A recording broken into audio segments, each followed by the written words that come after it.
Glória a Deus, louvado seja o nome do nosso Senhor Jesus. Hoje, segunda-feira, 20 de janeiro de 2025, muitas notícias, muitos acontecimentos, mas o Senhor continua no controle de todas as coisas. Nosso Deus é bom em todo tempo.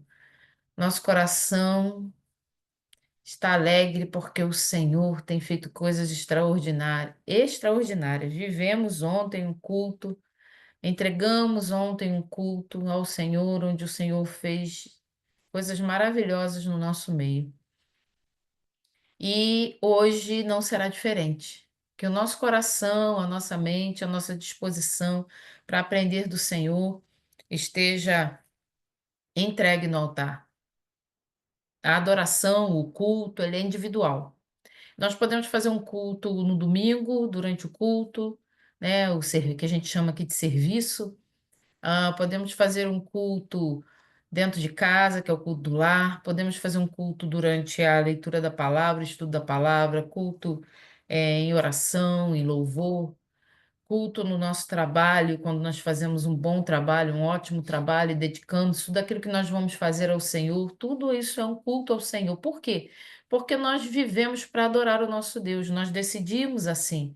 O Senhor nos chamou, nós respondemos e decidimos adorar e servi-lo. Então, hoje, agora, não será diferente. É um culto ao Senhor, esse tempo de segunda-feira, nesse horário, para gente, que a gente tira para estudar a palavra. Vamos orar?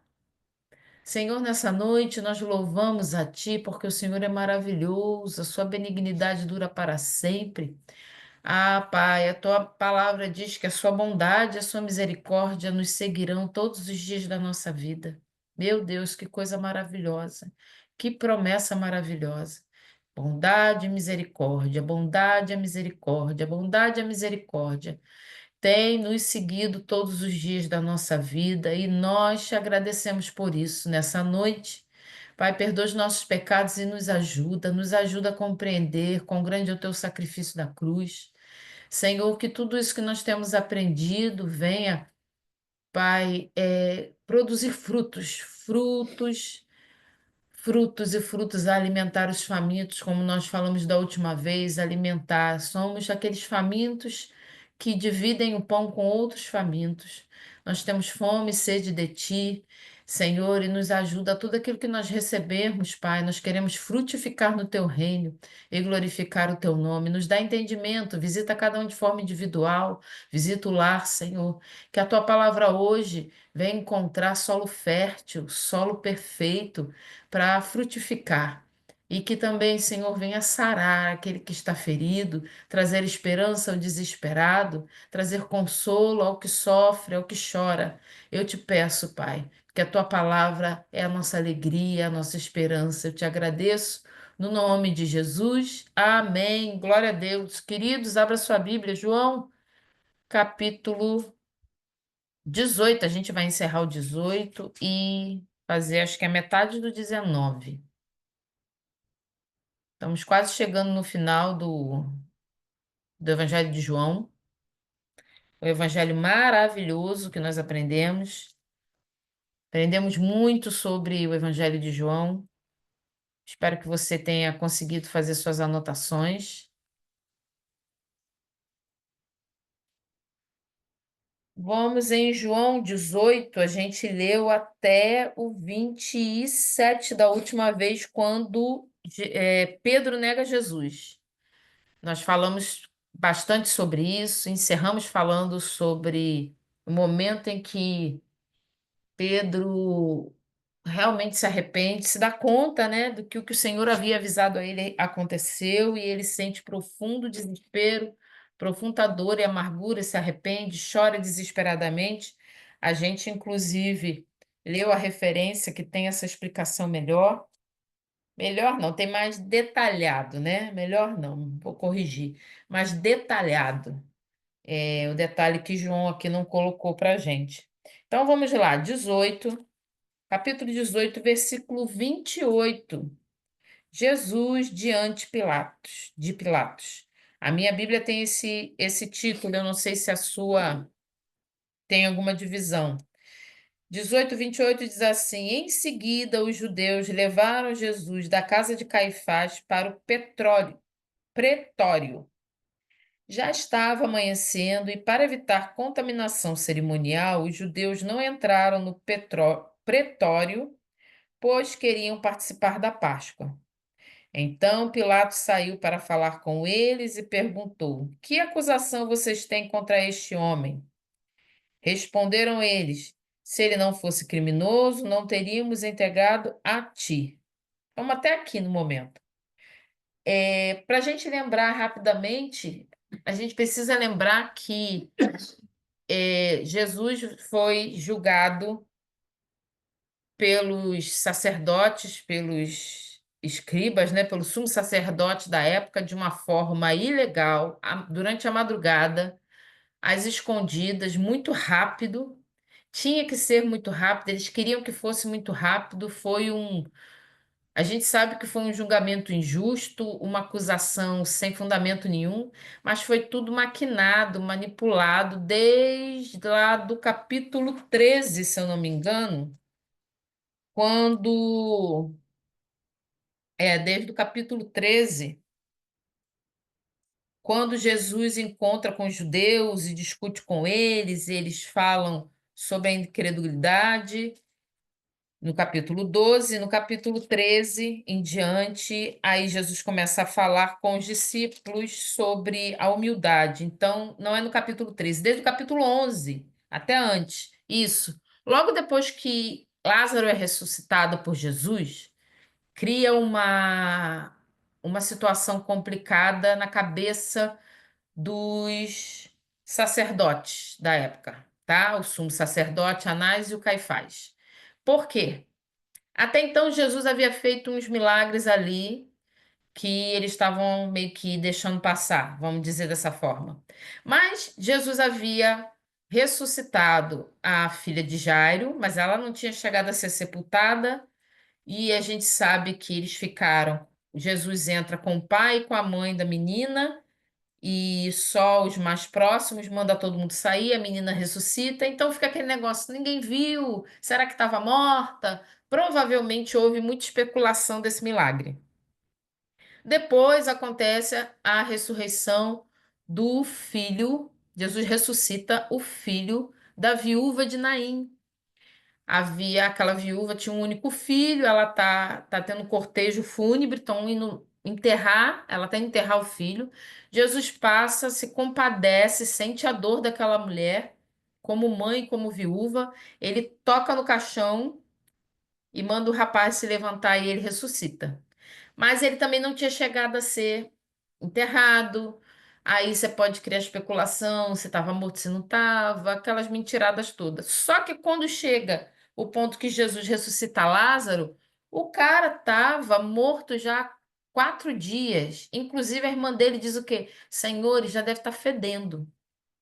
Jesus vai lá e fala assim, vai, o que que Jesus faz? Ele diz, ó, se você crer, você vai ver o que Deus vai fazer, o que eu vou fazer. Eu já te disse. Eu já te falei que eu sou a ressurreição e a vida. Jesus vai lá, chama Lázaro pelo nome e o homem ressuscita, sai de dentro do túmulo, que ele já estava lá por 4 dias. Então, olhando tentando a gente, tentando, tá?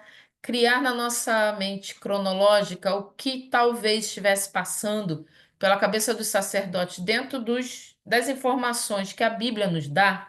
Lembrando que a gente, quando cria algum imaginário assim, a gente tem que ter muito cuidado para a gente não viajar demais. A gente tem que estar dentro de base bíblica. A Bíblia fala da ressurreição da filha de Jairo, fala da ressurreição, que Jesus ressuscitou a filha de Jairo, ressuscitou o filho da viúva, ressuscitou Lázaro. Você vê que são situações diferentes. Após Jesus ressuscitar Lázaro, eles começam o quê? A maquinar para matar Lázaro de novo, coitado do homem. Tinha morrido, ressuscitou e já queriam matar o cara de novo. Quer dizer, matar de novo não, queriam que ele morresse novamente, né? O cara já ia morrer de novo, queriam matar ele. Antes ele não tinha sido assassinado. Vamos corrigir a frase, ele tinha morrido de uma doença. Então a coisa fica complicada na mente dos sacerdotes. A gente precisa resolver essa situação. Aí chega lá no capítulo 11. Do versículo 45, pula lá rapidinho, só para você criar a cena, isso é importante para o que a gente vai explicar hoje. Porque a gente vai tendo muita informação e a gente esquece de que tudo está acontecendo uma conspiração, tá? Então, capítulo 11 de João, versículo 45, o título da minha Bíblia fala assim: A conspiração para matar Jesus. Estava uma conspiração para matar. Isso acontece logo depois da ressurreição de Lázaro. Diz assim, ó, muitos dos judeus que tinham vindo visitar Maria, vendo o que Jesus fizera, creram nele. Mas alguns deles foram contar aos fariseus o que Jesus tinha feito. Então, os chefes dos sacerdotes e os fariseus convocaram uma reunião no Sinédrio, tá? No Sinédrio. Guarda o nome desse lugar aí. A reunião foi onde? No Sinédrio. Quando a gente vai lá no capítulo 18, mais à frente, o que que a gente vê? Jesus ele vai ter um julgamento totalmente ilegal. Ele também vai ser levado ao sinédrio, vai ser levado diante de Caifás, diante de Anás, tudo isso. O que que acontece aqui? Eles lá no capítulo 11 de João, quando ele é levado ao sinédrio, diz assim, ó, no versículo 47. O que estamos fazendo? Perguntaram eles. Aí está esse homem realizando muitos sinais miraculosos. Então, eles estão conversando entre eles dentro do sinédrio, tá? Versículo 48. Lê aí na sua Bíblia. Se o deixarmos, todos crerão nele, e então os romanos virão e tirarão tanto o nosso lugar como a nossa nação. A preocupação dos sacerdotes não era de, de ser contaminado com alguma coisa, de seguir a lei e os profetas, de fazer o que Moisés mandou fazer. Nada disso. A preocupação deles não era nada disso. Tá bem claro aqui, ó. E então os romanos virão e tirarão tanto o nosso lugar como a nossa nação. Os romanos, o que que acontecia na época? Roma tinha dominado o lugar, tá? Jerusalém estava sob o domínio de Roma.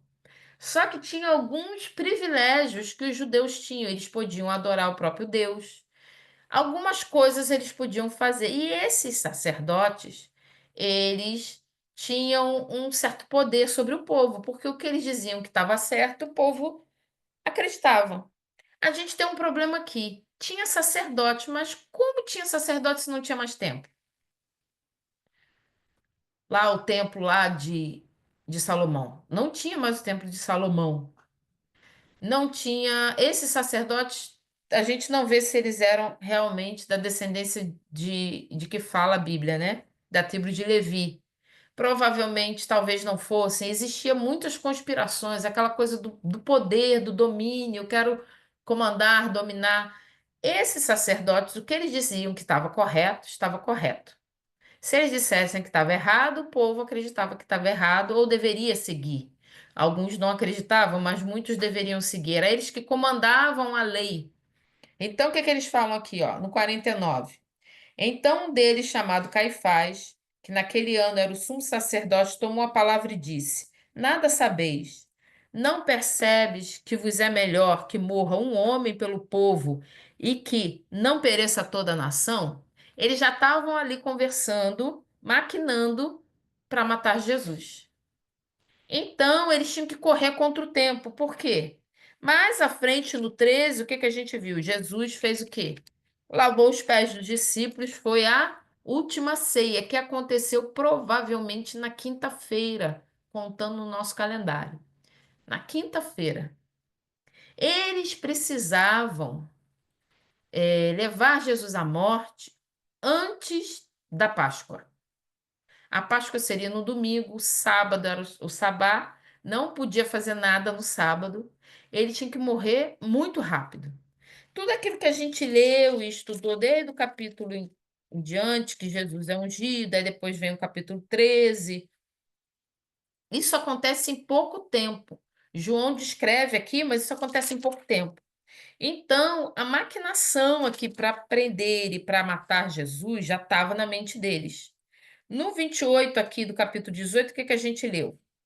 Jesus ele é levado diante de Pilatos. Ele já foi preso, lembra? Por que que ele foi preso? Ele foi entregue por Judas, o traidor, os Iscariotes, tá? Ele é levado pelos soldados, a gente viu isso na semana passada. É feito um julgamento ali ilegal, na madrugada, corrido com Anás e Caifás. E agora ele foi primeiro condenado por esse sacerdote, tá? Agora, só que eles precisavam agora conseguir a condenação diante de Roma, porque eles eram dominados por Roma. O sumo sacerdote, os sacerdotes, eles não poderiam tomar a decisão de condenar, levar alguém à prisão ou à morte por conta deles, tá? Eles não podiam fazer isso. Eles não tinham autoridade para fazer isso. O que que vai acontecer aqui? Eles vão pegar Jesus e vão levar ele na casa de Caifás para o pretório. Gente, isso aqui é uma trava-língua. Pretório. Já estava amanhecendo. Então você vê que isso aconteceu pela madrugada, aqui, ó, no versículo 28, parte B. Já estava amanhecendo, e para evitar contaminação cerimonial, os judeus não entraram no pretório, pois queriam participar da Páscoa. Eles entendiam que se eles entrassem naquele lugar, eles seriam contaminados. O que que era o pretório? Vão treinando aí, gente. O que que é o pretório? Eu tenho aqui anotado, aqui achei. Pretório era a residência oficial do governador romano. Lembrando que o governador romano não era judeu. O governador romano não seguia nenhuma regra sacerdotal. Ele não estava nem aí para a lei dos judeus. Ele foi condenado pelos judeus, os judeus que se virassem. Tem nada a ver com isso. Só que os sacerdotes queriam matar Jesus. Para levar Jesus à morte, à sentença de morte, só quem podia fazer isso eram os romanos. Então, eles levam Jesus lá para a casa do governador, onde ficava a casa do governador romano. Eles não vão entrar, por quê? Ó, tá chegando sábado. E sábado eles queriam participar da Páscoa, eles não queriam se contaminar. Olha que coisa, agora me fugiu a palavra quando não é imprudência, não é. Eles estão tão preocupados e não fugiu a palavra, mas eles estão tão preocupados. Oi? Não, é uma idiotice, mas a palavra não era essa. É que eles estão tão preocupados em se contaminar, aquela coisa, não vou entrar para não me contaminar, porque eu tenho que participar da Páscoa, eu sou sacerdote, eu tenho que fazer todo o ritual que precisa ser feito. Mas eles estavam levando um inocente à morte. Eles já estavam impuros, já estavam contaminados, já estavam cheios de pecados. É como a gente quando finge ser algo que nós não somos. Lembra que a gente fala muito que nós somos santificados em Cristo e por Cristo e nós somos santos? E a gente procura se santificar, procura evitar o pecado, procura ter comportamento que espelha Jesus. Jesus é o nosso exemplo, nós devemos espelhar, né? Refletir Jesus. Aí quando a pessoa é como a pessoa quando vai no meio dos irmãos ou na igreja, onde as pessoas estão vendo, eu tô lá, falo muito bem, prego, ensino, sou gente boa, todo mundo gosta de mim. Quando eu tô fora dos holofotes, eu sou uma pessoa totalmente diferente. Ou eu pratico os pecados que eu não deveria praticar e acho que não, eu tô indo para a igreja, agora que eu tô indo para a igreja, nesse minuto que eu tô indo para a igreja, eu não posso brigar. Nesse instante que eu estou me arrumando, eu vou estar no culto, eu não posso falar coisas que eu não deveria. Eu não posso mentir. Mas naquele minuto ali, naquele tempo que eu estou indo para a igreja, eu estou na igreja, eu não posso. Sair da igreja, sair da porta para fora, agora eu posso ser quem eu sou. Não. Nós devemos refletir Cristo, ser espelhos, né, que reflete a Cristo todo o tempo. O que eles estavam fazendo ali era isso.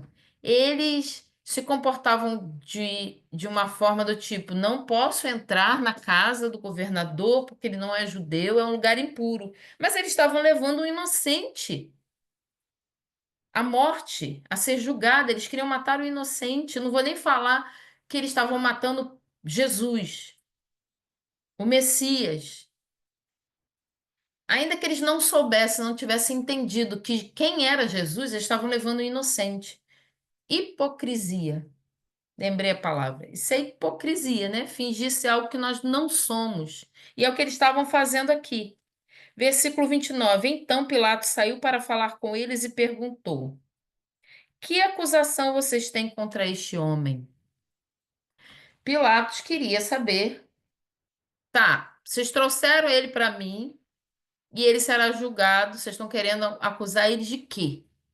Não quero perder meu tempo. A resposta deles é bem abusada. Olha no versículo 30. Responderam eles: se ele não fosse um criminoso, não teríamos entregado a ti. Quer dizer, a gente tem os motivos. A gente só estaria para você se ele fosse um criminoso. Versículo 31. Pilatos disse: leve-no e julguem-no conforme a lei de vocês. Às vezes a gente pode ler isso aqui e falar assim, ué, mas Pilatos não era autoridade? Como é que estava mandando os sacerdotes julgarem Jesus? É o que eu falei. Eles tinham as leis cerimoniais, eles tinham as regras deles, que Roma não se metia. Então, se eles estavam levando Jesus diante de Pilatos, Pilatos, na mesma hora, entende: não foi um soldado romano que trouxe, ele não tem problema com Roma, ele está com problema com vocês, vocês que resolvam. É dentro da casa de vocês, se vira. 31. O seguinte, mas nós não temos o direito de executar ninguém, responderam, protestaram os judeus. Quer dizer, nós não podemos matar ninguém. Eles já estavam lá dizendo: olha, nós não podemos matar ninguém. Imagina Pilatos, como assim? Vocês já querem matar? Porque a gente precisa entender o seguinte: Roma existia as regras de julgamento. A pessoa precisava ser presa, ser acusada, ser julgada, passar alguns dias preso. A condenação podia ser uma prisão de longo prazo, podia ser trabalho forçado e podia chegar até a morte. A, por exemplo, a maioria dos países ocidentais, né, do lado de cá, Brasil, Estados Unidos, seguem muito, que eles falam que bebem, né? Tem muito da cultura do julgamento, essa parte da legislação que é usado em direito, em juízes, vem muita coisa, tem raiz lá de Roma porque existia um julgamento, existia um senado, existia toda uma corte, a pessoa era levada. Qual é a acusação? A acusação, ele roubou. Quais são as testemunhas? Então, hoje ainda se usa muito do que foi iniciado naquela época, ou antes de Jesus, até em Roma. Já existia um tribunal lá. Sim, o Johnny está falando, é verdade. Já existia tribunal. Então, Jesus nunca poderia ser condenado a toque de caixa do jeito que os sacerdotes estavam fazendo. Que eles falam: olha, mas nós não podemos executar ninguém. Pilatos deve ter olhado assim: como assim vocês já querem matar o homem? Mal trouxeram ele. Aí aqui, o 32. Isso aconteceu para que se cumprisse as palavras que Jesus tinha dito, indicando a espécie de morte que ele estava para sofrer.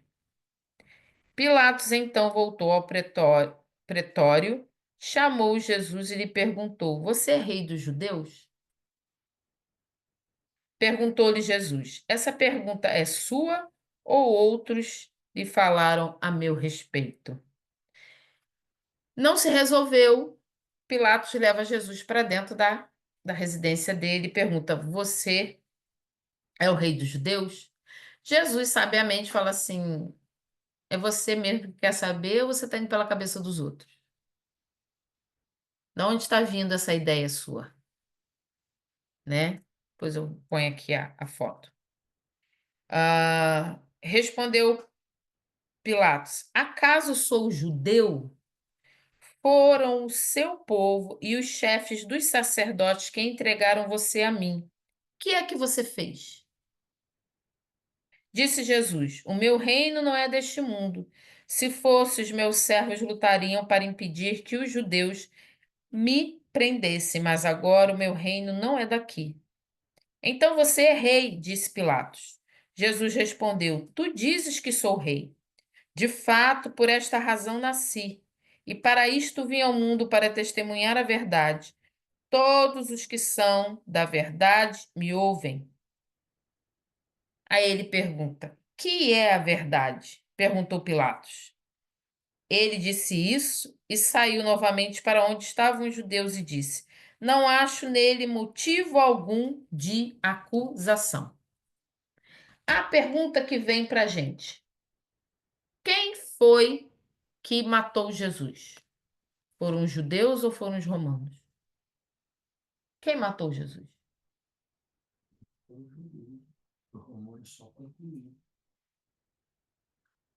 Os judeus queriam a morte de Jesus, levaram Jesus lá de forma ilegal, levaram um inocente, orquestraram toda uma situação para que Jesus fosse condenado à morte. Então, os sacerdotes, os judeus, foi que mataram Jesus. Roma, os romanos, apenas concluíram aquilo de que eles foram pressionados a fazer. Na realidade, Roma foi até os líderes de Roma, Pilatos, foram manipulados pela pressão pública, né? Sabe quando a opinião pública vem todo mundo querendo a mesma coisa e você é acuado, não sabe o que fazer e cede? Foi o que aconteceu com Pilatos. Mas é importante a gente lembrar e ter muito cuidado e trazer ao nosso coração e à nossa memória que Jesus se entregou. Então, não podemos condenar ninguém, etnia nenhuma, nem religião nenhuma, nem pessoa de país nenhum, nem de comportamento nenhum, nem de fé nenhuma, por ter matado Jesus. Houve uma época muito triste na história do cristianismo, há muito tempo atrás, aonde matavam-se judeus, dizendo que eles tinham que morrer porque eles haviam matado Deus, matado o Filho de Deus.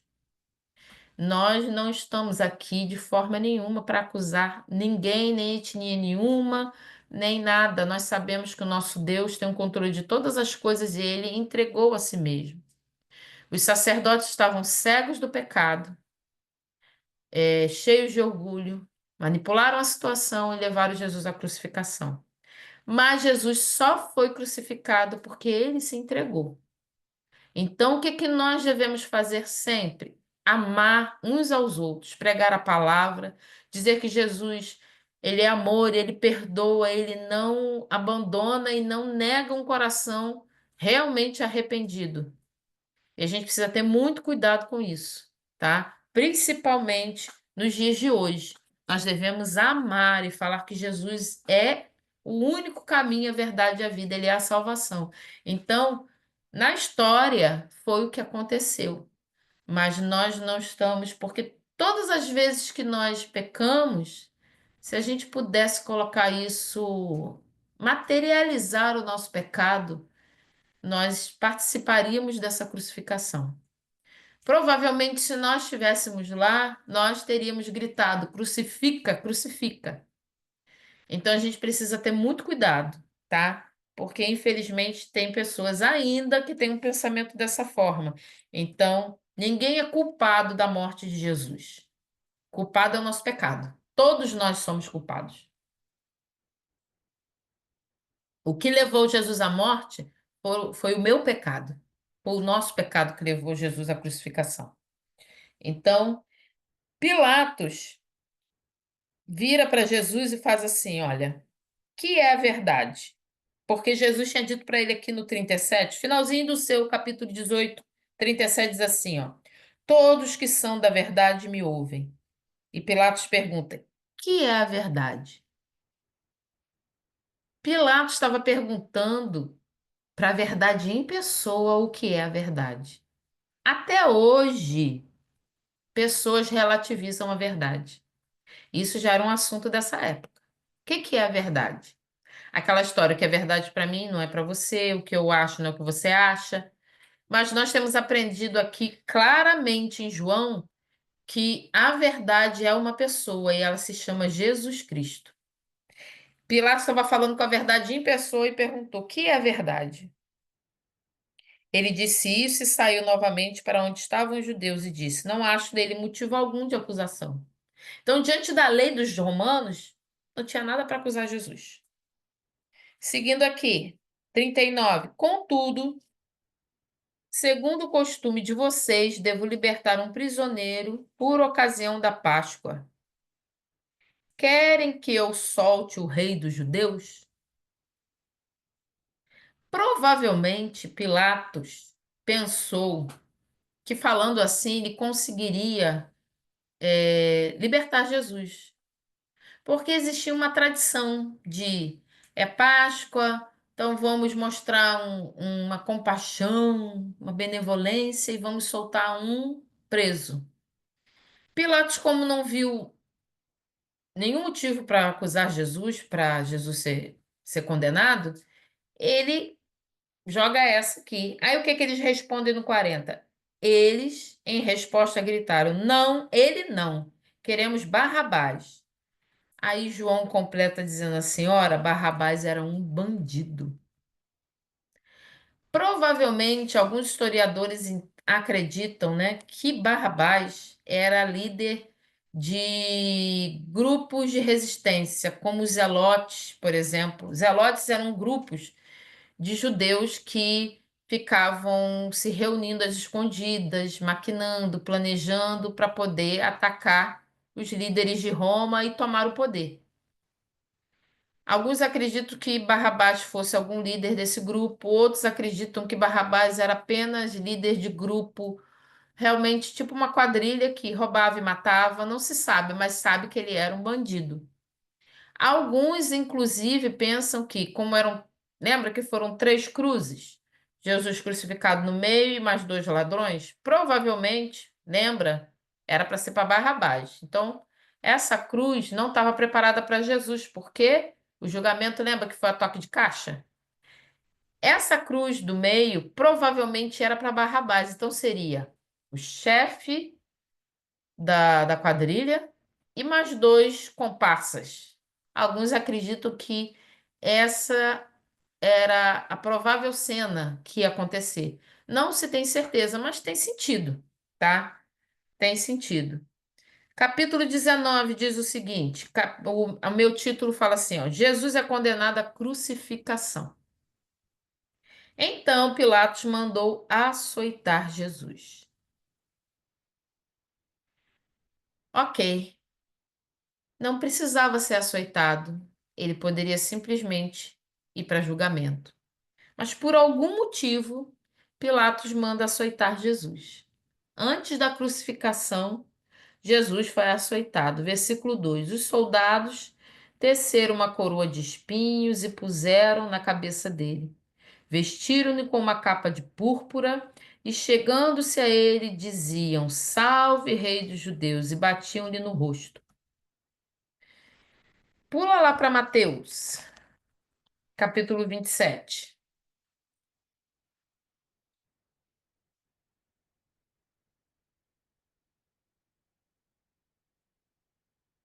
Mateus 27.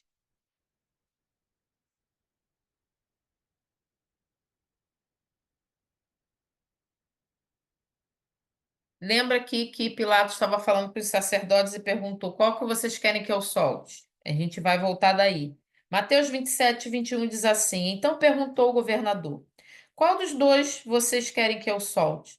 Responderam eles: Barrabás. Perguntou Pilatos: que farei então com Jesus chamado Cristo? Todos responderam: crucifica-o. Aí ele diz assim, ó: por quê? Que crime ele cometeu? Perguntou Pilatos. Mas eles gritavam ainda mais: crucifica-o.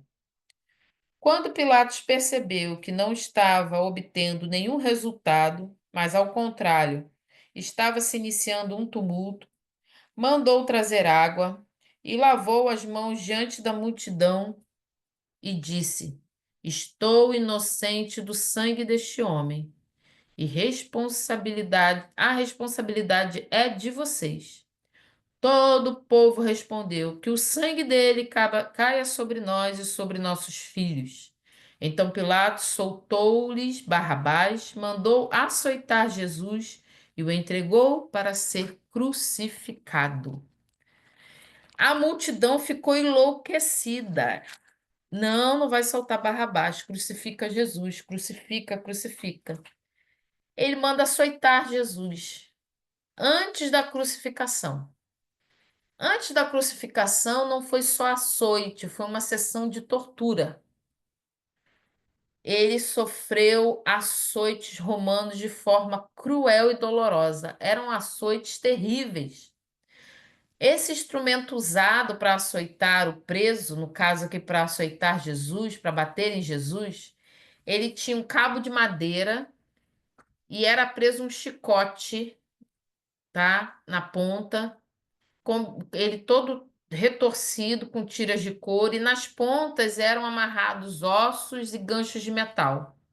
Esse castigo era tão pesado que era muito difícil o homem sobreviver. Raro era as vezes que eles sobreviviam, e algumas vezes morriam por causa dos ferimentos. A vítima ficava despida e encurvada, enquanto dois homens, um de cada lado, aplicavam os açoites para não ter tempo. Enquanto um bate que levanta, o outro bate e levanta também.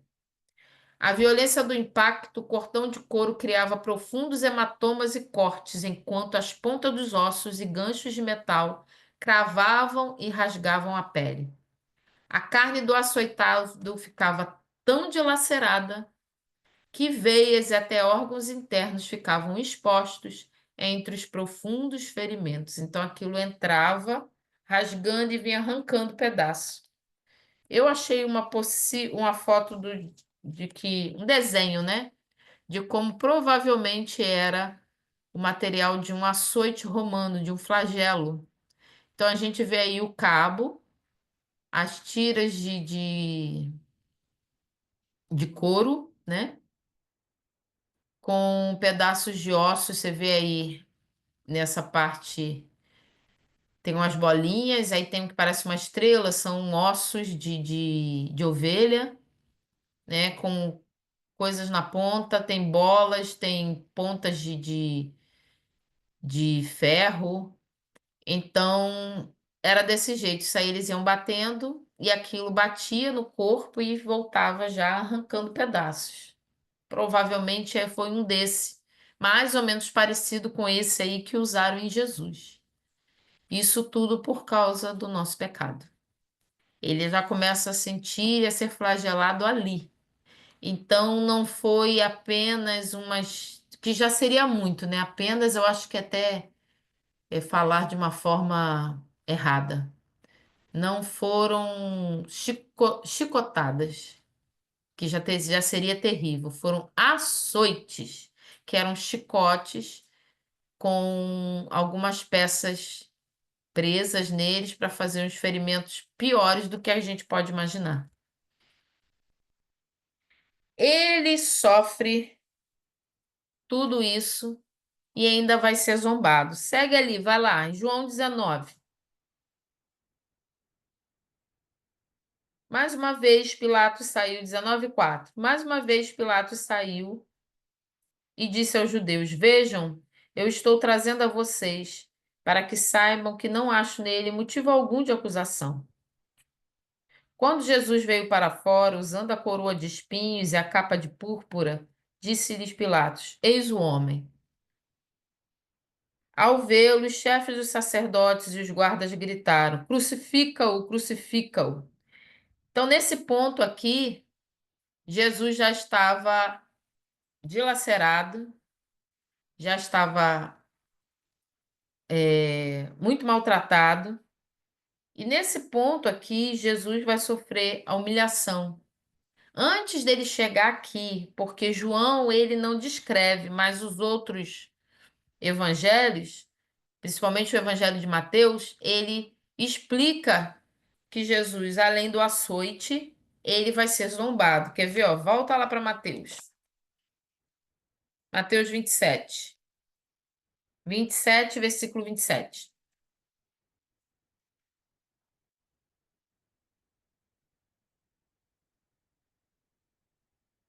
Então os soldados do governador levaram Jesus ao pretório e reuniram toda a tropa ao seu redor. Tiraram-lhe as vestes e puseram-lhe nele um manto vermelho. Fizeram uma coroa de espinhos e a colocaram em sua cabeça. Puseram uma vara na sua mão direita e, ajoelhando-se diante dele, zombavam: Salve, Rei dos Judeus! Cuspiram nele e, tirando-lhe a vara, batiam-lhe com ela na cabeça.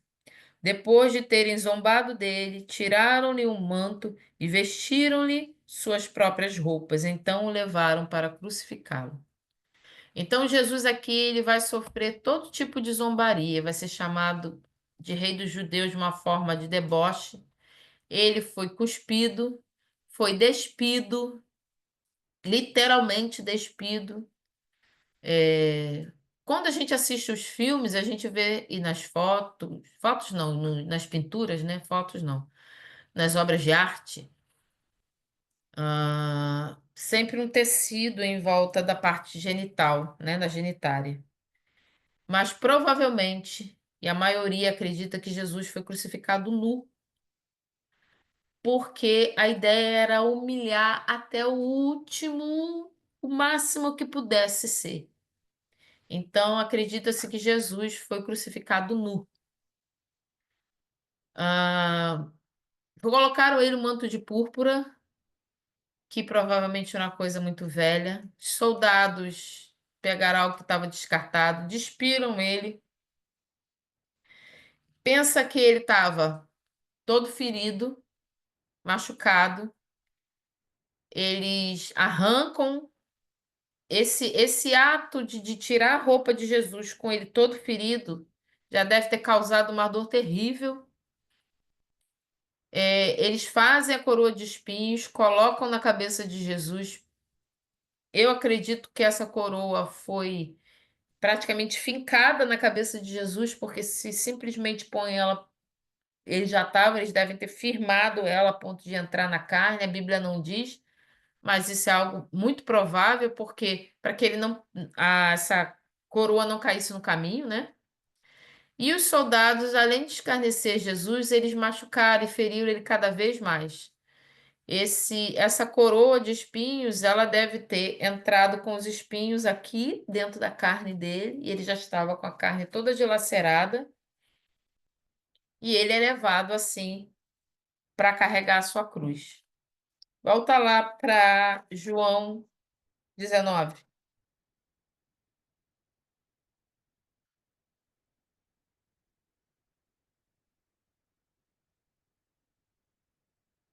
Versículo 6. Ao vê-lo, os chefes dos sacerdotes e os guardas gritaram: Crucifica-o, crucifica-o. Mas Pilatos respondeu: Leve-no vocês e crucifiquem-no. Quanto a mim, não encontro base para acusá-lo. Pilatos aqui ele está usando de deboche, porque ele sabe que os judeus não poderiam matar Jesus com as próprias mãos.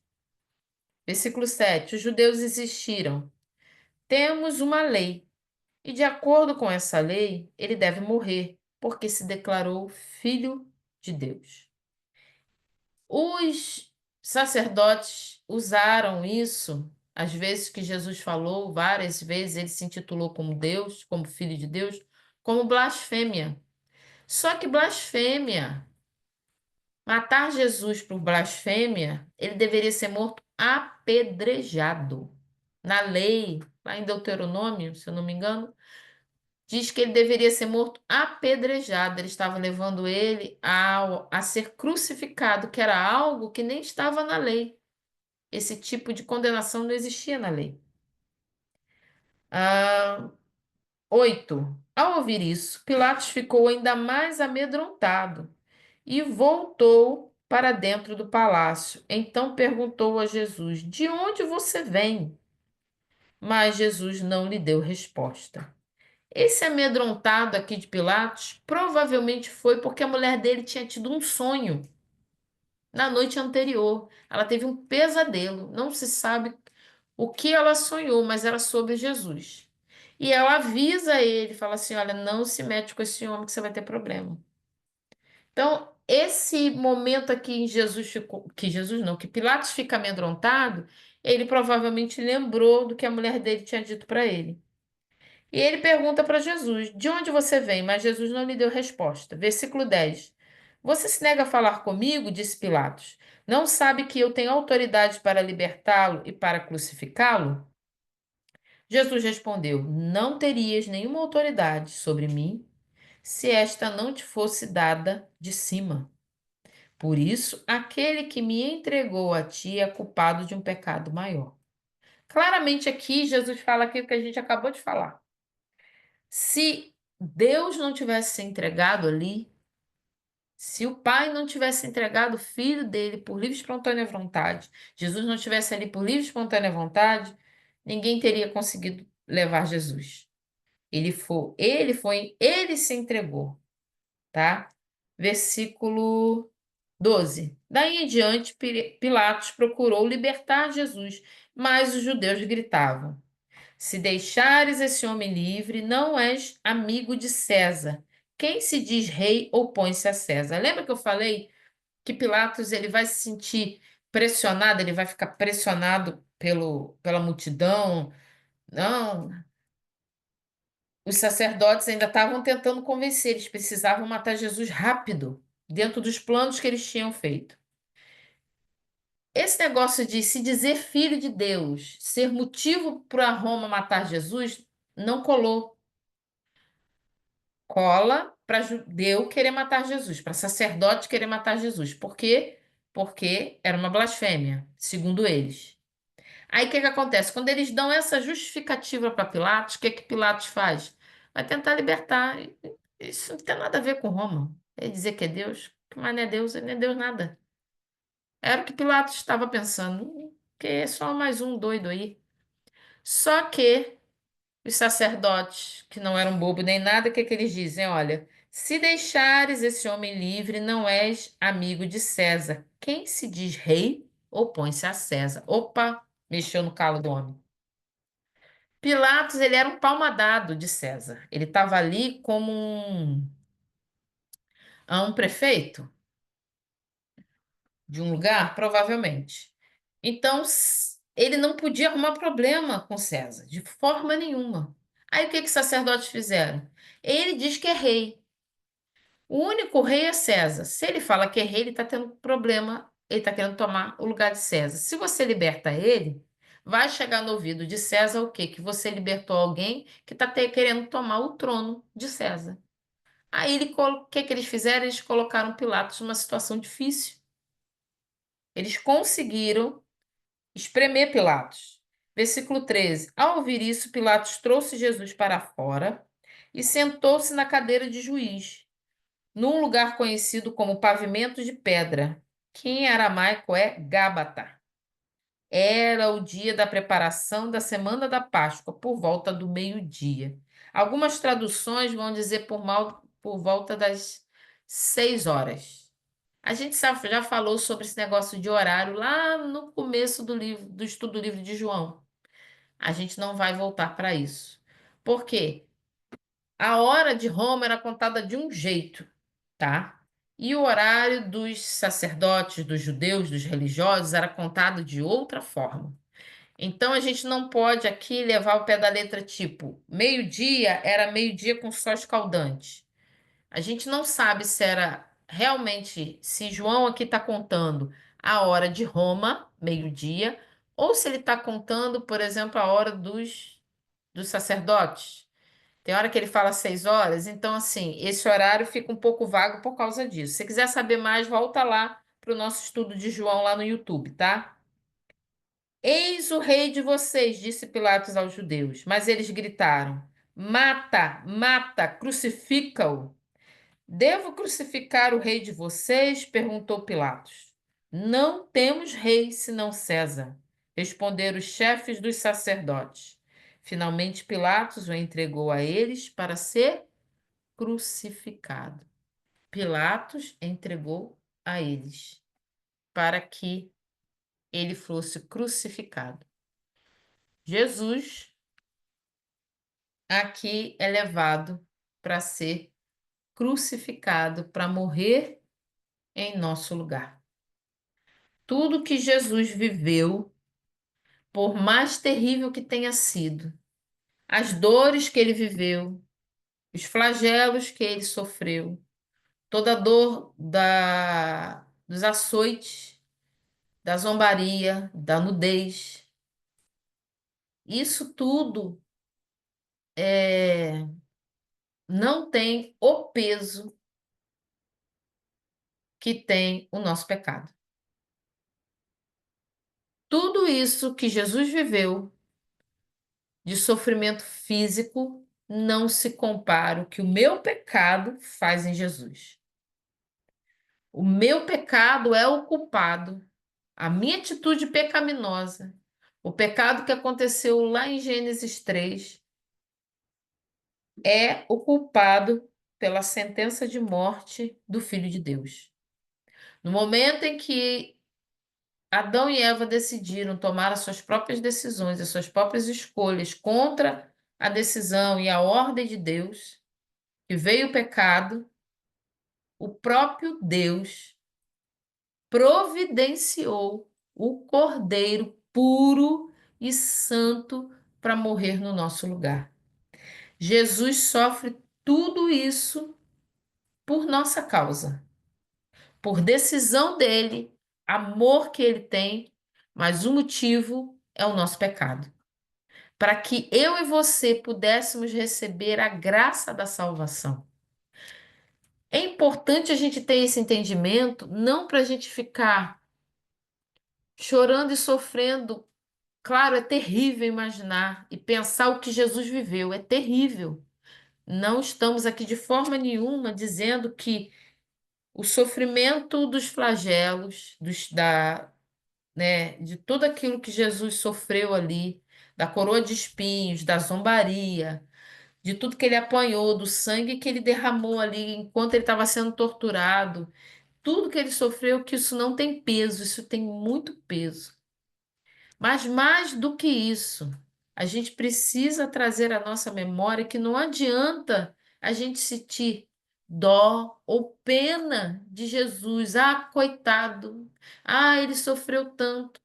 E continuar vivendo em pecado. Achar que o que ele fez não foi um preço alto, foi um preço muito alto. Um preço muito alto na carne.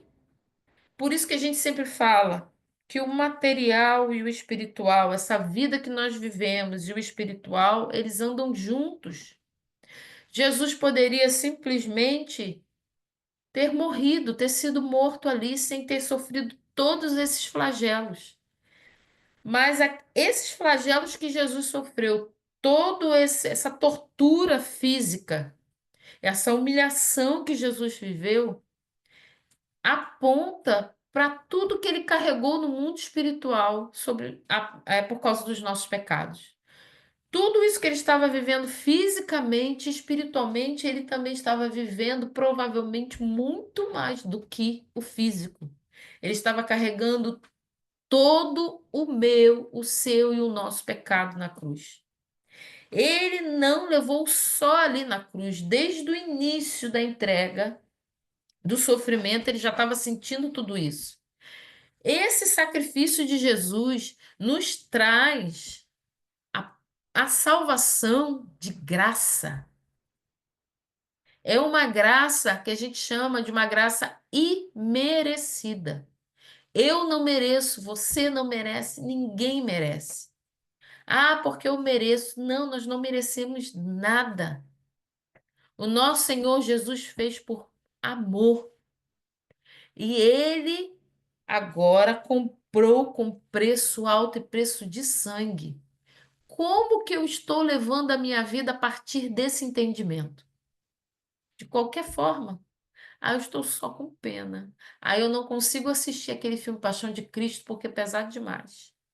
Ah, eu choro. Nossa, eu não aguento ver sangue. Mas eu continuo com os mesmos comportamentos que eu tinha. Eu continuo. Se isso fosse possível, né? É como se eu continuasse crucificando ou flagelando Jesus de novo, de novo, de novo, de novo. Porque eu continuo vivendo uma vida de pecado deliberadamente, ou estou vivendo feito os sacerdotes, não posso entrar num lugar impuro, não sento em mesa de escarnecedor, não converso com quem é pecador, mas os meus pecados de estimação continuam guardados aqui. A acusação com o inocente eu continuo fazendo, porque a minha língua profana continua falando, porque eu continuo maquinando contra as pessoas. Eu continuo não amando o meu próximo e não conseguindo perdoar. Então eu continuo, se possível fosse, crucificando Jesus, flagelando ele novamente. Tudo isso que a gente está vendo aqui do 18 e essa parte do 19 é para trazer ao nosso entendimento quão alto foi o preço da nossa salvação. É de graça, mas não foi de graça. Nós recebemos de graça, mas alguém pagou o preço. Pagou um preço muito alto pela nossa salvação. Nessa semana, no nome de Jesus, que a gente venha guardar no nosso coração esse entendimento de que nós somos salvos em Cristo, mas temos ideia do preço de tudo isso? Será que a gente tem ideia de quão alto foi esse preço para eu continuar me comportando do mesmo jeito?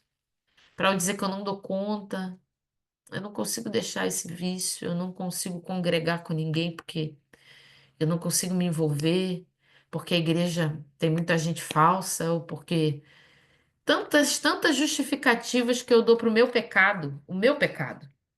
Não, o meu pecado. Não, mas eu tenho os meus motivos. Mas o que Jesus viveu? O que Jesus fez por mim? Eu vou colocar na gaveta e vou de vez em quando dar uma olhadinha ali para só para trazer a minha memória. Eu tenho que trazer ao meu coração, à minha mente, o entendimento de uma vida dedicada àquele que entregou a sua vida para que eu pudesse ser livre do inferno. A nossa vida precisa ser dedicada ao Senhor. É desse jeito.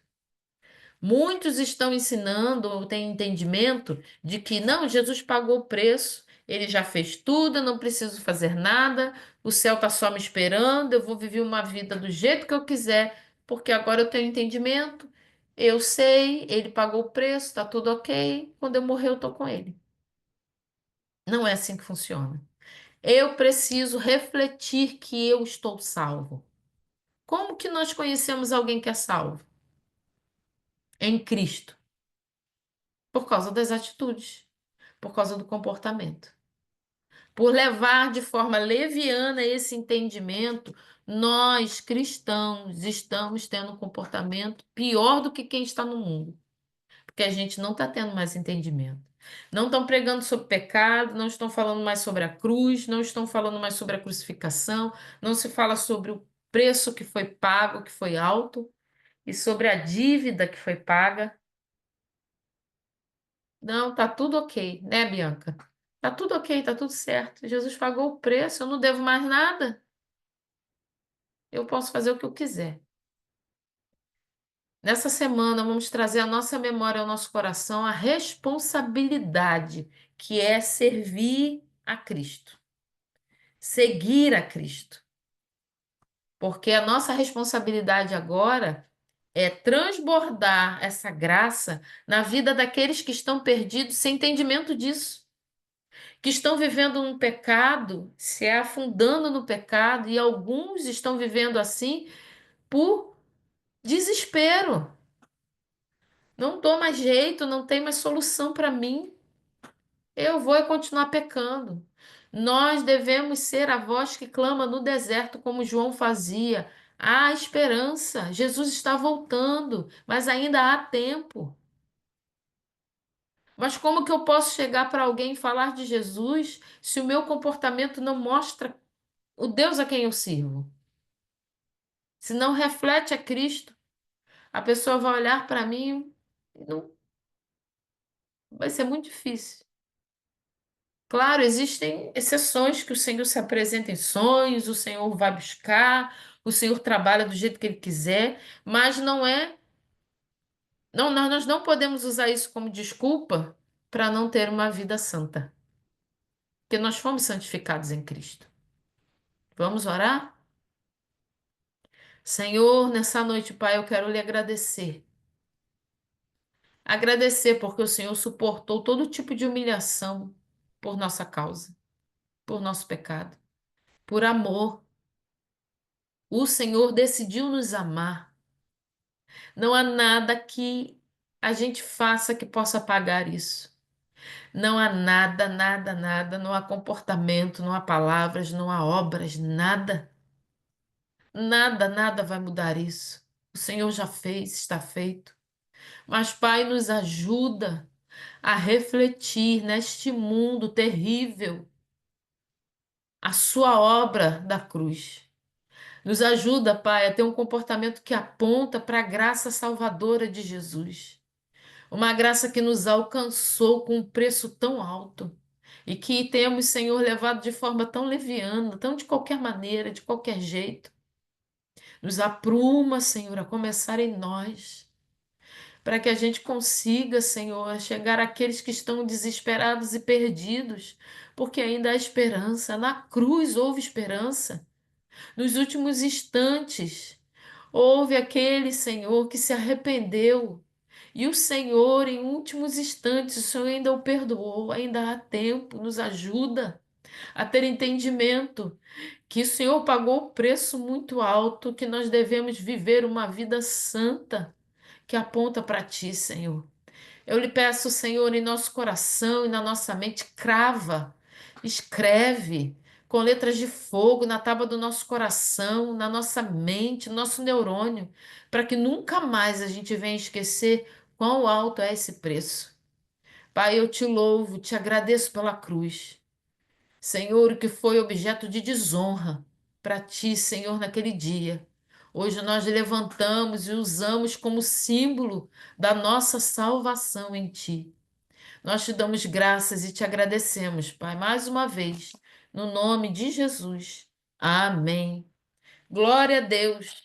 Gente, se o Senhor nos permitir e a gente conseguir, porque nesse fim de semana a gente vai ter um congresso de mulheres abençoado. Nós estaremos de volta na segunda-feira, concluindo o capítulo 19, entrando na crucificação de Jesus. Envie o link, envie a nossa playlist que está lá, já está bem grande lá no YouTube. Glória a Deus, sou muito feliz. A gente está com uma playlist de mais de 20 vídeos lá. Vai lá, assiste de novo, compartilha, tá bom, gente? Muito obrigada, Ana. O Anderson, Deus abençoe. A Bianca, glória a Jesus, a Fernanda, Janaína, Pastor Nilton, Pastora Simone, Missionária Teresa, Presbítero Dionis, oh, glória, aleluia, meu esposo.